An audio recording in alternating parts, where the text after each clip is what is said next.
教えて健康先生。琉球風水志シウマ先生。最初の私の印象があんま良くなかったっていう、そういう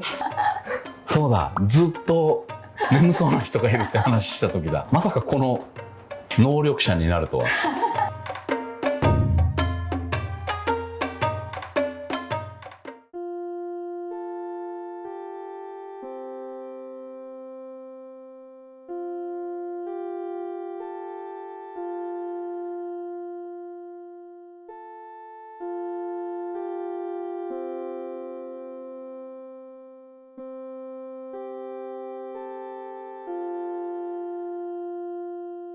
シーマさんは野球がすごい好きなんですか？野球の話しかしないです。基本全部例えが野球なんですよ。きっかけがこの道に入るのは野球ですからね。こういう環境になかったっていうか、風水の環境なくて、僕は高校入学したと同時にいわゆる霊感的なものが強くなってしまって、甲子園を目指すために今でいう野球留学で寮生活してたんですけど、当時なんで先輩後輩も監督コーチからのも厳しい世界で、その中でいわゆる霊的なものに振り回されて練習もできない、体調不良してしまうっていうようなことが起こった時に、僕の母親がこの目に見えないものと戦うにはどうしたらいいのかっていうところで、当時僕の母親の友人で宇宙気学っていうちょっとそういうスピリチュアルの人がいて、その人に相談をしたら、まず飲み水を変えろって言われて、で飲み水をエネルギーの高い当時売ってた水を毎週のように僕の母親が寮に運んでくれて、でそれを飲むようになってから、それでも1年半ぐらいかかりましたけどね、そういう霊的なものに振り回されないようになって、ようやく練習できるようになって、で無事目標としている甲子園に出場することもできたっていうのがきっかけで入って、でその後大学進学した時に、もうその頃僕の母親も琉球風水の道っていうか職業としてやり始めてた頃で、その時に倒さなきゃいけないライバルの大学のエースの生年月日と名前、あと背番号から、こいつは強気の性格してるから初球から決め球投げてくるぞっていうふうに言ってくるんですよ。お母様が。はい。だけど、師匠の。僕からすると、なわけあるかって、どちらかというと逆らうタイプだったんで、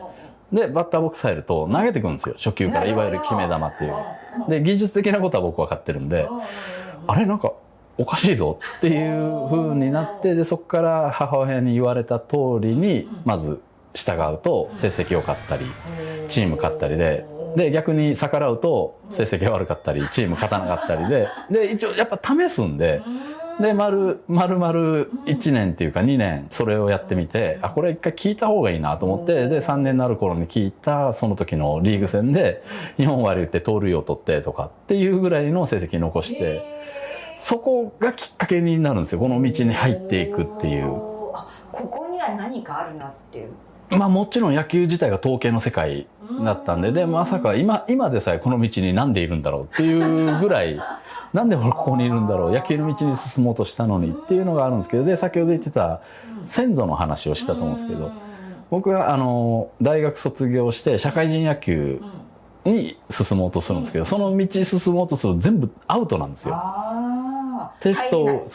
トを受けに行きました。野球部には受かりました。ただ採用枠がありません。で、行けない。で、テスト行きました。受かりました。なんとなく行きたくないなと思いながら、でも時代的に行かなきゃいけないかなっていう風になると、半年後に野球部が廃部になります。で、行けなくなりました。で、また別のテストを受けに行きました。で、もう取るよって言われてたんですけど、最後のテストで左足を怪我してストップかかって、で、翌日のテストを受けないと取れないからって言って、テスト拒否になるんで、なるほど。で、それで受からなくて、じゃあアメリカ行こうか、独立リーグ行こうかって言ったら 9.11 で行けなくて、ことごとく野球のプレイヤーとしての道を全部止められてる。今でいう上で操作されてるんじゃないかなっていうぐらい。まさにそういうことなんですよ。じゃあ、椎名さんね、すっごいね、大きな役割があって、いらないっす。その役割いらないです言われるでしょそういう部分本人全然欲しいとか思ってらっしゃらないとい思ってないうか、ですね。野球の道歩もうとされてるんだけど、なんか先祖がね「お前何のために生まれたんだ」って「お前それさせるために産んだやろ」っつって「離さないぞ」っていうところに「だよね」って神様が飛んできてるっていうねそういう感じなんです。そうすると道塞がれる。だからそれだけすごく役目が大きい方だなと私は思いますよ。いやでもまあ先ほど話したスピリチュアル本物と2人のおじいちゃんがいるって言ったうちの1人がなんか試されたみたいなことをされたんですよ。ある場所に、沖縄のある場所に行ってなんか岩場みたいなところに行って自分が気になる場所に立ちなさいっていうふうに言われて、でその岩の前に立ったんですよ。で本当4人ぐらいの野郎で行って、でその時に僕が立ってるところを見て、その人がこの子が一番なんかエネルギーが高いっていう話をして、で当時僕の母親も一緒だったんですけど、僕の母親は息子っていう話を言わずになんか仲間たちで連れてきましたみたいな感じで言って、でこの話をした後にエネルギーが一番高い何かしらの役目があるって言われて、で実は息子ですって話をしたら「いや息子じゃないよ」って言われてて「あなたのお腹を借りて宇宙人ではないけどなんかだからその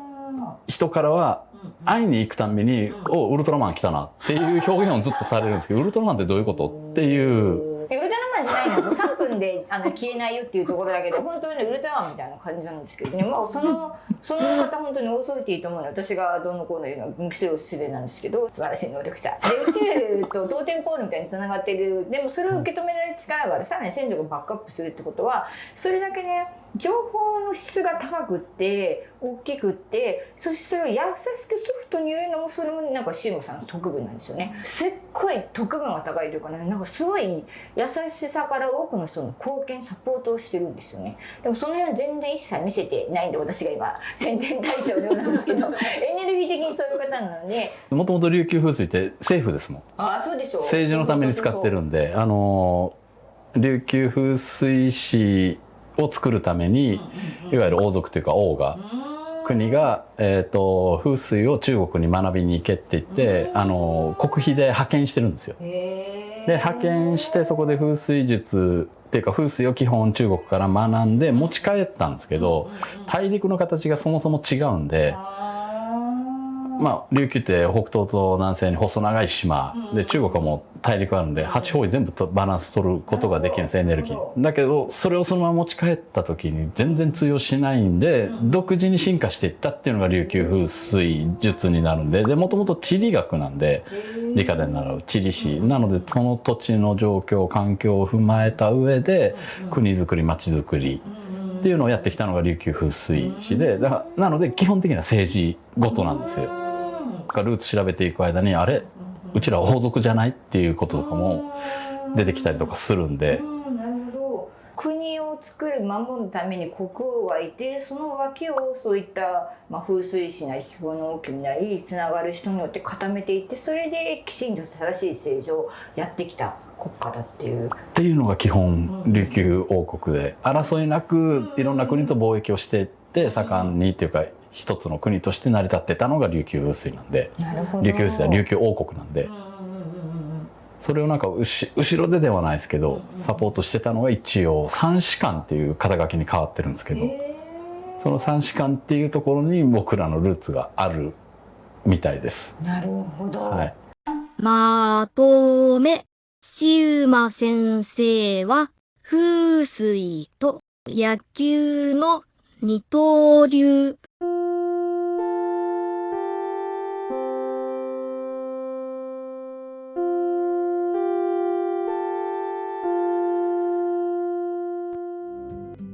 いいねボタン、チャンネル登録よろしくお願いします。ではまた見てください。